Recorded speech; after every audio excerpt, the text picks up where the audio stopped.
పురాణాల ప్రకారం లోకాన్ని రక్షించే శ్రీ మహావిష్ణువు మరియు లయకారుడైన పరమశివుడు ముఖాముఖి యుద్ధం చేసుకున్న సందర్భం ఒకటి ఉంది. అసలు ప్రాణ స్నేహితులైన వీరిద్దరూ ఎందుకు తలపడాల్సి వచ్చింది? శ్రీకృష్ణుడి మనవడి కోసం శివుడితోనే పోరాడారా? ఈ యుద్ధంలో గెలిచింది ఎవరు? ఈ ఆసక్తికరమైన కథను ఈ రోజు తెలుసుకుందాం.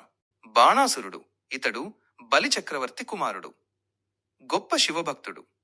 తన తపస్సుతో శివుడిని మెప్పించి 1000 చేతులను వరంగా పొందుతాడు. అంతటితో ఆగక తన కోటను కాపాడమని శివుడిని కోరతాడు.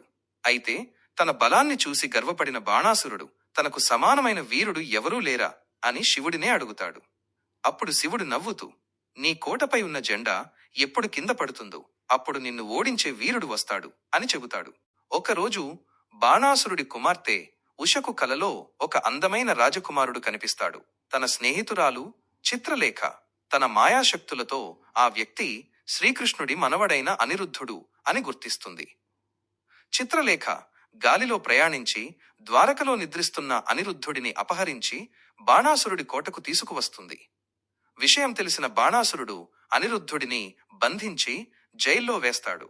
తన మనవడిని రక్షించడానికి శ్రీకృష్ణుడు గరుడ వాహనంపై శోణితపురంపై దాడి చేస్తాడు.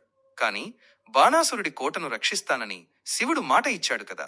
అందుకే బాణాసురుడి పక్షాన శివుడు, ఆయన కుమారుడు కార్తికేయుడు యుద్ధరంగంలోకి దిగుతారు. ఒక్కసారి ఊహించుకోండి. ఒకవైపు సృష్టికర్త, మరోవైపు లయకారుడు. లోకమంతా ఆశ్చర్యంతో ఈ యుద్ధాన్ని చూస్తోంది.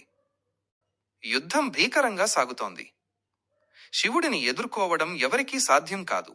అప్పుడు శ్రీకృష్ణుడు ఒక ఉపాయం ఆలోచించి జృంభణాస్త్రం అనే ఒక అస్త్రాన్ని ప్రయోగిస్తాడు.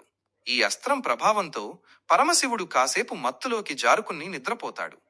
అదే సమయంలో కృష్ణుడు తన సుదర్శన చక్రాన్ని ప్రయోగించి బాణాసురుడి 1000 చేతులను ఒక్కొక్కటిగా నరకడం మొదలుపెడతాడు. బాణాసురుడికి 4 చేతులు మిగిలినప్పుడు శివుడు మేల్కొంటాడు. కృష్ణుడిని ప్రార్థించి తన భక్తుడిని క్షమించమని కోరతాడు. అప్పుడు కృష్ణుడు నవ్వుతూ ఇలా అంటాడు, శివ, నీవు నేను వేరు కాదు. మన ఇద్దరి మధ్య భేదం చూసేవారు అజ్ఞానులు. బాణాసురుడి గర్వం అణిగిపోతుంది. ఉషా అనిరుద్ధులకు వివాహం జరుగుతుంది. ఈ కథ మనకు నేర్పే గొప్ప పాఠమేంటంటే, దైవం ఒకటే, రూపాలు వేరైనా ఆ పరమాత్మ తత్వం ఒకటే.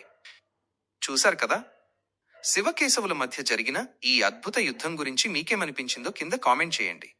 ఇలాంటి మరిన్ని ఇంట్రెస్టింగ్ పౌరాణిక రహస్యాల కోసం మా ఛానల్ని ఇప్పుడే సబ్స్క్రైబ్ చేసుకోండి. మరో వీడియోలో మళ్ళీ కలుద్దాం.